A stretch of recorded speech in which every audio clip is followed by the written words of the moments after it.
Hey everybody, welcome back to another War of the Visions video. Today we're going to be talking the version update and the new story event quest, which is awesome. It's everything that I could possibly want in an event quest, and I'm really pleased with it. And we'll just kind of go over some of the updates and things that have been added to the game. And I'm also going to give you a little bit of an account update and how I'm doing with my units, etc. And I'm sorry to say that I did my polls this morning and just missed a huge opportunity to make a video of that. So I apologize, but we are going to talk about my polls because I pulled some URs. So let's roll the intro and get into it.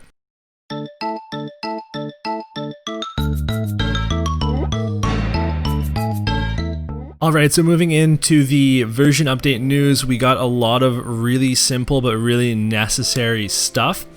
So the first thing that you're going to notice here is the item exchange shop, but even on top of that, you're going to notice when you have a Whimsy shop, it's going to show up there.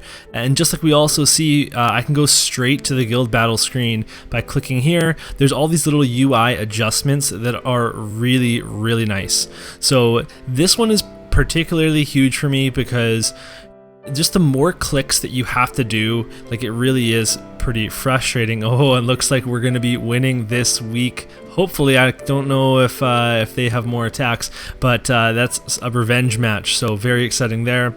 But yeah, this item exchange shop is something that we saw in Japan, and it's really awesome. There's a lot of really solid deals here, although I don't think that any of them are here because you can trade your Rainbow Vision Spheres in for Rainbow Fragments and vice versa, but I don't think that that's really going to be a good deal for you in the long run because you just need a lot of both of them. But some of the stuff that you might consider doing is definitely going to be on the lower tier here, so trading up some of these Faint Memories, the weapon gems, that's going to be very useful to you. The Praying Angel statues, unfortunately you can't go down on them, same thing with the Prowling Wyvern, so that's kind of a bummer that you can't get the green ones, but what can you do? These Alchrysts and the Awakening Souls, I think that's going to be a quick fix, and it's nice to do when you're just like wanting to do something quickly because everything down on this end is farmable, so you can just farm it if you need to, and if you have the time you should farm it because you're always going to be losing in an exchange, so you really, unless you have a lot of something, you should just farm it. But this is nice to have to build your units this way. In terms of the thoughts and the fragments, again, this is something that you can't farm, so this is a really nice way to get these, but again, you have to be careful. So for example, I have 444 Fire Awakening Prisms. It's a lot. I'm pretty set. So I could trade these in to a whole bunch of other prisms if I wanted. So for example, I'm super low on light. I could trade these over. I can make 222 lights, but as soon as I get a fire unit, I'm going to need these, so I do have to be a little bit careful about that. You don't want to spend for the moment and then end up with nothing when you pull a really cool fire unit that you want, and you want to be able to just max them right away. So it's just something to consider, that if you can be patient, be patient. This game really rewards people that plan stuff out and that are patient and don't need to immediately do something, which is kind of funny considering I did all my polls without waiting to show you guys, so I messed up there. But otherwise, there's some other really cool stuff going on here. Over in the crafting, there's a new layout, so once you actually get into a weapon here, you can see I've got my +5 assault nag now, which is pretty nice, and I'm working on my magic. So this is a new menu here, and I don't know how I feel about it exactly. You can go into the Awakening window, but then you have to go back out to the Enhance window and vice versa. So for example, when I'm making these nags, I had to go into here, awaken it, go back, enhance it, go back to the Awakening, and that's kind of, it's actually a lot of clicks. But but I'm also a goldfish, and I can't remember what it was before this, and if it was easier or the same, so maybe it's not so bad. But you can select what type you want now, so that means I can safely make my +5 magic Nagnarok, which is very cool. And then same thing with some of these other things. I can make a dodge wizard's hat, and same thing with the rings and stuff. I can make sure that I'm building the gear that I want to build, so that's very, very exciting there. There's also some little neat things that you might not have noticed that are pretty cool. So one of them, this is so small, but if you're doing your guild statues every day, and you're scrolling down to these like Kieran's Bane, the large version of them, and you would click this, and then there'd be a delay, and it would take you all the way to the back to the top, and then you'd accidentally click Visio or something. That's gone. Now you can just click the bottom one 3 times because they fixed that. They've done something to make it so it doesn't reset every single time. Like, that's really small, but it just, to me, that shows that they listen to stuff they're reading on the Reddit or something, or they're reading all those tweets. I always think it's really funny when a gacha game, or really any game, puts out like a Facebook post or a tweet or something. It's like, hey, check out this new content. This is really cool. We want to share this with you guys.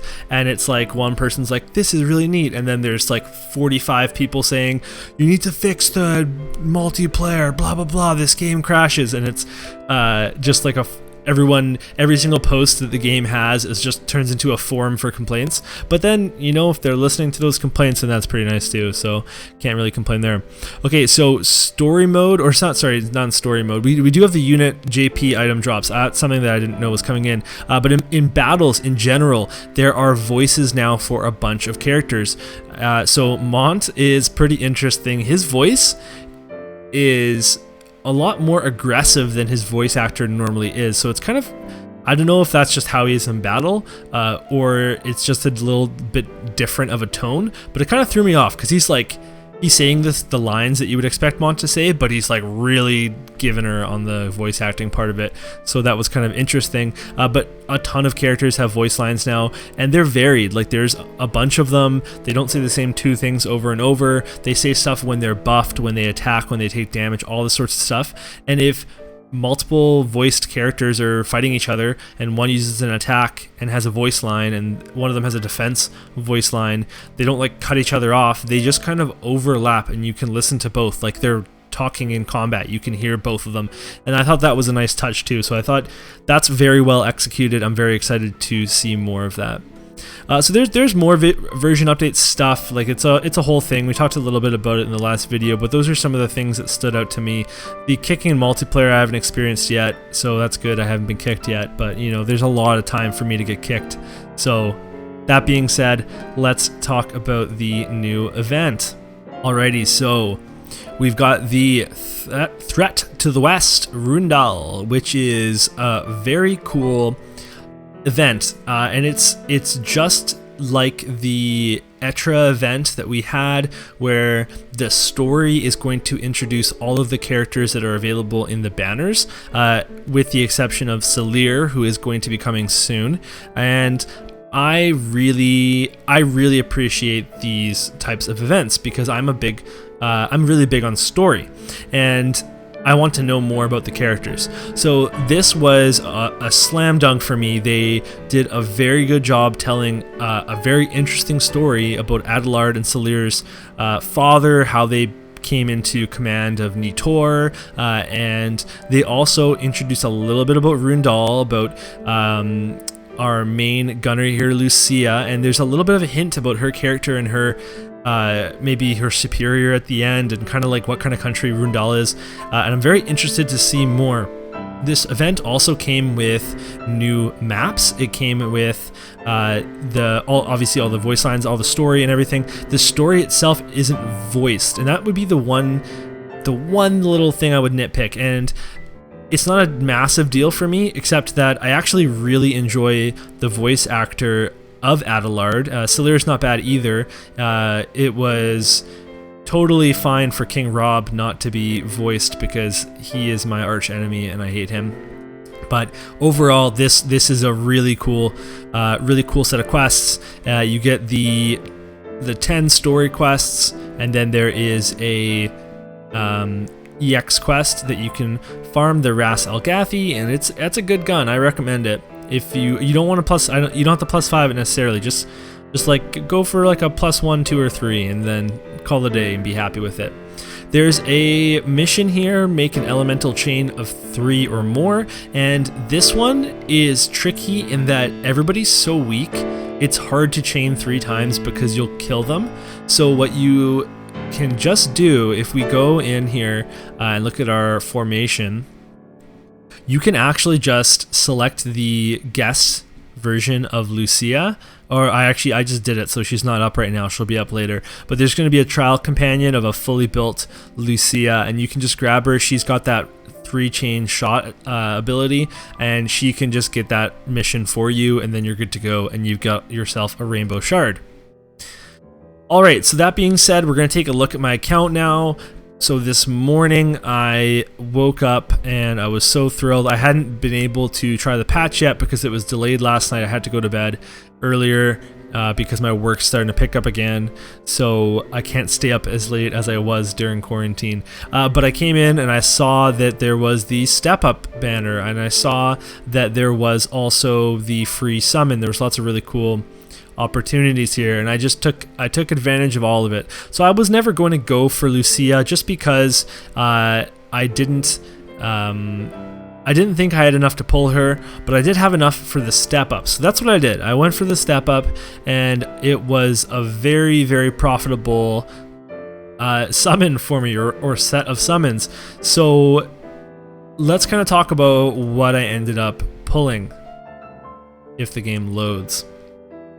The game's been a little bit slow since the update, but hopefully that's something they sort out. So we're going to take a look at my URs here, if I know how to do that. Oh, there we go. Okay. Alright, so here's my URs for my account. So today I pulled 2 new URs. I pulled Ziza and I pulled Greg here. So Gilgamesh is right there. So Ziza I actually pulled twice, so I could limit break her once if I wanted to, and to be honest with you, I have no intention of building her anytime soon. I just don't have the resources for it, and then I am nowhere near capable of building Greg, so he's gonna stay where he is. But the nice plus is I can put him as my background now in my home screen. And I also pulled another UR unit. I was very lucky and I pulled a Mediana. So I was able to limit break for my Mediana, and now I'm saving up for the 5th and final limit break to get her TMR, which is very, very exciting. So that was it on the unit pulls, but I did also pull a vision card UR, which, so at this point, let's see, that is 3, 4, 5 URs in the step up total, which is really neat. So I pulled a Siren. So that was my, let's see here how many I have. That was my first Siren dupe. So I was very happy to get the Rainbow Orb, and I could awaken her. I'm not going to, but I could. And yeah, so really can't complain about it. It's just the only regret I have is not filming it, because that many URs would have made for great content. So I'm gonna work my patience, because that's something I should just be doing to share with you. Okay, so let's take a look at my actual team here. So I'm working on building several units right now. So I've already max built my Mont and my Ramza, and the rest of my main party includes Ayaka, Mediana, and Ryryu. So all of them are working towards their final limit break, or they're already max limit broken, and they're all max awakened. I have Y'shtola from the beginning. I'm not really playing her anymore. Same thing with Ramada. And I did start working on some SRs, and that was just to work on a few TMRs, and also work. Vadam's going to be a thief that I can use as well. And then you notice I also have everybody from Calum except for Lilith, and I really wanted to pull for Lilith, but pulling for an MR is is spotty judgment. I'm going to get her eventually, and then I'll be able to build my Calum team. But until then, I've got 4 of the Calum members, and I'm slowly building them up.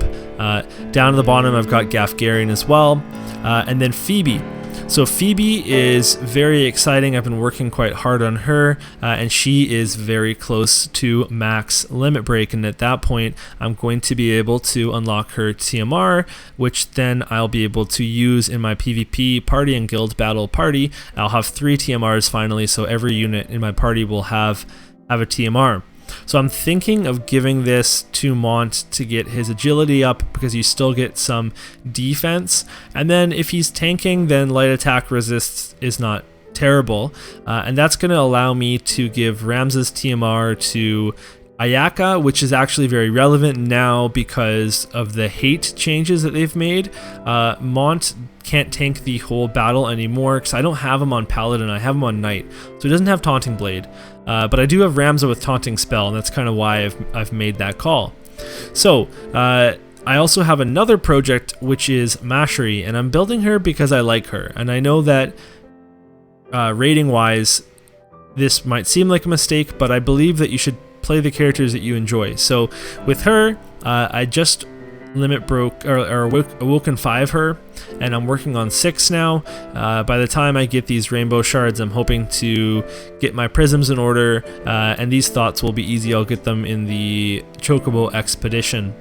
And then otherwise, the shards, I'm a little bit off. I really want to get her to that 4th limit break. If I can get her to 5 eventually, obviously that's great, because she's got a really good TMR. Her TMR stats are fine, like that's a good little stat line there with some decent HP, but her ability here is very nice. So it's a heal, like an AoE heal, and gives everybody a barrier. So I really think that's a very cool ability, and I would really love to try that. So her jobs are almost up to 12 as well, so she's looking pretty good. I'm going to start using her in my farming parties so I can enjoy this unit that I've built up. So with that being said, we're going to take a look a little bit more at my big 3, so my PvP team. So right now I'm playing with Mont, Ramza, and Ayaka. And something I recently did that made a huge difference was I put some of their key abilities, I spent all my gil, and I put some of the key abilities up to max. So Killer Blade up to max here, Mortal Spirit, I don't remember doing that, but I did, I guess. Oh no, that one doesn't, that one's automatically maxed, okay. So Holy Knight's Protection, Crown Prince of Leonis are maxed now, and I did have Counterblade, but I switched to Sword Guard, and I've noticed immediate benefit from that. And since I made these, I maxed these out, I've noticed an immediate improvement in PvP. As for Ramza, I'm working on his Spellblade, so there's a number of abilities that I've also maxed for him. And again, instant payoff. I noticed that certain matches that were difficult before were already getting easier. Shimmering Blade was a huge one. Taunting Spell I already had maxed. Banishka Blade, that is massive against enemy Engelberts just because magic damage is a little bit better. And then again, things like the where is it here? The counter tackle at max, that's going off way more than it was before. So now I just need to work on some of his other skills as well. It takes a lot of gil to go to level 20 though. And then Ayaka, she's not, I haven't maxed all of her skills, but I've made sure that some of them are at least 15. So if we take a look at my formations, we'll kind of see that all coming together. So this is my main formation. You can sub Ayaka in for Phoebe, and I'm just leveling Phoebe right now, and then this will eventually be Mashery in this slot when she's ready to go, and probably soon she'll be here for farming and stuff. But my duel, this is where I really have been working on my characters. So Ayaka, I have to work on her staff next because I still have the N-rated staff, but it's okay for now. I'm working on a Wizard's Hat as well, and now that the selection thing is, I mean, it doesn't really matter for the stats, like we're gonna get them maxed up. The evasion up bonus is really what's important here, so I'm working on that as well. And then otherwise, I've got this Calum card for now, but this is liable to be subbed out for a couple of things. So getting the slash attack up is something that's obviously really good in this party. Eventually, if I get mastery into PvP, my light attack up would be really solid. I don't have the agility up right now because for PvP I don't want to be too fast. But even something like this Leonis Castle card, I think that this would be really solid in PvP as well. Now that, and you know what, we'll actually change that. We'll change that for now because Ayaka will take way more damage now that the hate change has been switched, and I'll have to think about putting Paladin on Mont. So looking over at Mont, we've got a Assault Nagnarok +5. So this is maxed out, and the slash attack +15. That's been really solid so far. I've got a Hero's Ring +3, and that's just to get the Brave and the Evasion up. And then I have Ramza's TMR for now, although this will be Phoebe's TMR eventually. I really hate and trust, I can't wait to turn this off, but this is just it's an okay TMR. I've obviously got Vow of Love ready to go, and it is 2-star Awoken. And then I've got Behemoth, and I might think about switching this around. I don't really have that many Espers. I haven't been very lucky in pulling Espers though, so right now that's kind of just where I'm at. Moving on to Ramza, until my Nag magic build is done, he has the Excalibur equipped. He is also rocking a Mithril armor, and this is a dodge version. It's a +1 because I can get the 16 evade on it. I don't really need the strike attack resistance up, and I don't need the bonus to stats that a +5 will give because I've already maxed evade. I did use hammers to do that, and I'm just going to be very happy with this the way that it is. And then he's got Mont's TMR as well.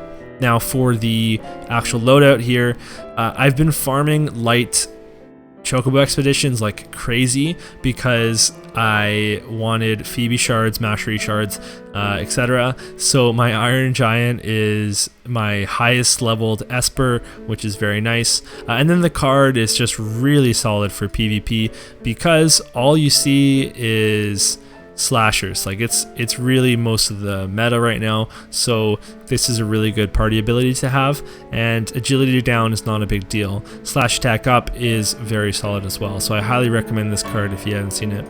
But I am, to be honest with you, I'm often switching the stuff up because I'm just trying stuff out. I watch all of my PvP matches, so I do try to switch stuff up. This is what my loadout's been for the most part. This is what my guild battle loadout would look like, but on any given day I might think like, let's put Mont in the first position, and I'll make sure like that works out a certain way and see how that goes. Or let's try out some different cards and fight all of one type of party and see how that goes. So I am doing a lot of experimenting, and I also do want to eventually switch back to my, let's see, is it party 4? Yeah, so I eventually want to switch back to this party with Ryu, and the reason being that I really like Ryu, but right now the current map is not good for him because he can't shoot through the cliff, and it often means that he takes a very long time to attack. So that being said, that's pretty much my account. There's not much else to show. You saw that my Esper game is pretty weak, but my Vision card game is decent. So we saw that a little bit just now. But I've got a good selection. I've got a lot of them that are awakened, so I'm feeling pretty good about that. Gil's always a struggle, so I haven't maxed everything I'd like to. Like for example, this luck card, Birth of New Life. I'd love to get that up there, and the young Elda. I know it's kind of a trope, but I hope for some reason there's like some sort of flashback, enough flashback that they give us like a young Elda unit to summon. I think that would be pretty funny. although some people might not like that. So that being said, that's pretty much where my account is at. I've been pretty happy with my progress so far. Nothing in the game's been challenging aside from PvP, obviously. And I think that I'm in a pretty good spot. So I'm gonna keep on trucking along. You know, short-term goal, working on Mastery and Phoebe. Long-term goal, getting that Calum party up so I can start doing content with them. And very long-term goal, one day I'll pull Lilith, but we'll see about that. That being said, we're gonna get out of here. Thank you so much for watching this video, and feel free to comment down below. I want to know what you guys think about this event. It's way better than the first story event, and I know I got some blowback when I made comments about the first story event, but it was terrible. Like, it was cringy bad. But this one is amazing. There's a really good scene at the end. I won't spoil anything, but you should definitely watch all the scenes.